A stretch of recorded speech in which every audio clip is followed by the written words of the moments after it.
وما أرسلناك إلا رحمة للعالمين. Baik, ikhwan fillah azani Allah wa iyyakum. Ini materi yang ke-5 ya Mas Eko ya. Ya enggak? Sujud dengan tangan atau lutut dulu. Ya, ini perbedaan pendapat ulama nih. Begitu habis i'tidal sampai Allah liman hamidah kan kita sujud tuh. Nah, ada khilaf tuh yang memang khilaf itu ada pas turun itu tangan dulu apa lutut dulu. Baik, masalah fikih hampir jarang sekali yang lolos dari perselisihan tajam di kalangan ulama kita yang mulia. Lantas bagaimana cara mengetahui kebenaran di antara perselisihan tersebut? Silakan ya yang belum tulis pertanyaan silakan ditulis. Maka ingatlah wahai saudaraku bahwa Allah telah memerintahkan kita untuk mengembalikan perselisihan kepada Al-Quran dan Sunnah. Adapun selain keduanya maka tidak ada yang dapat mengalahkannya. Jadi kalau ada perselisihan wa in tanazatum fi syai'in farudduhu ila Allah wa rasulih. Kalau kamu ada permasalahan maka kembalikanlah kepada Allah dan Rasulnya. Ya. Sehingga harapannya tidak ada perselisihan. Orang berselisih karena tidak punya dasar yang baik.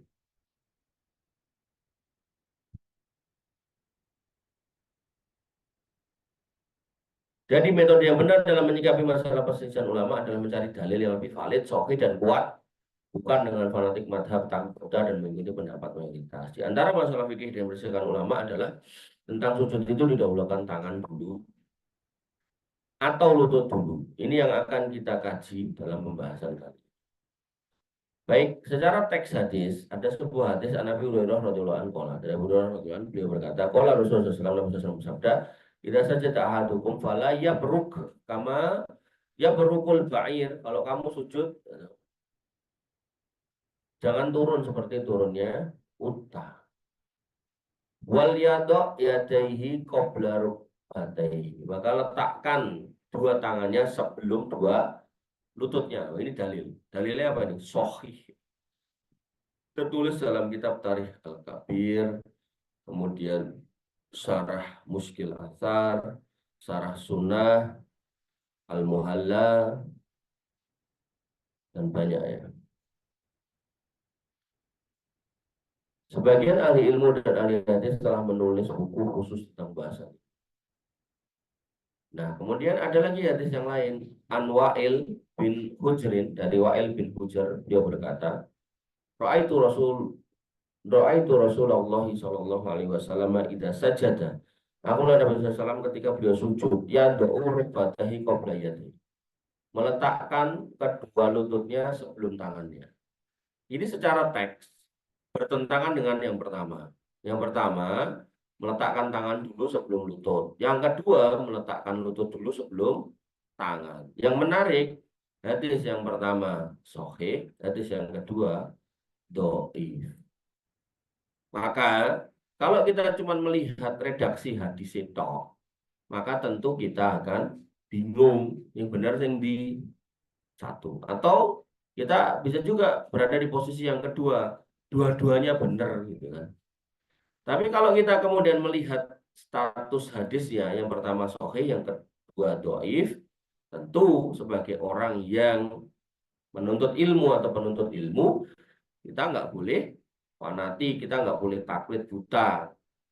Walaupun misal guru kita dulu berpendapat dengkul dulu baru tangan dulu, tapi begitu tahu ini hadisnya dhaif, kemudian yang sahih adalah tangan dulu baru lutut, ya kita ganti pendapat atau ganti kebiasaan kita dengan yang sahih, yaitu tangan dulu baru lutut.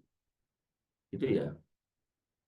Kenapa dikatakan dhaif hadis ini? Yang pertama, karena ada satu Syarih bin Abdullah An-Nakhai, kemudian Abu Abdillah Al-Juzani berkata, jejak hafalannya jelek hafalannya, goncang hadisnya. Kemudian Ibnu Ma'in berkata, soduk terpercaya tapi dia menyelisihi, maka hadis lainnya lebih saya senangi. Ad-Darqutni berkata tidak kuat bila sendirian. Kesimpulan hadisnya lemah. Mana yang lebih kuat hadisnya? Dengan demikian maka hadis yang mendahulukan tangan lebih dulu daripada tatkala daripada lutut itu lebih kuat. Oleh karena itu, Al-Hafidz Ibnu Hajar berkata, hadis Abu Hurairah lebih kuat daripada hadis Wa'il bin Hujr karena dia mempunyai syahid penguat dari hadis Abdullah bin Umar yang disahihkan oleh Ibnu Huzaimah dan disebutkan oleh Al-Bukhari secara mu'allaq mauquf. Ibnu Sayyid Nas mengatakan hadis-hadis tentang mendahulukan tangan lebih kuat. Iya. Jadi kalau kamu lihat ada perbedaan pendapat, ya toh, jangan sekali lagi jangan taklid, tapi kamu pastikan dalilnya. Ya. Demikian yang bisa kita sampaikan dan kita diskusikan. Kurang lebih mohon maaf. Assalamualaikum warahmatullahi wabarakatuh. Assalamualaikum warahmatullahi wabarakatuh.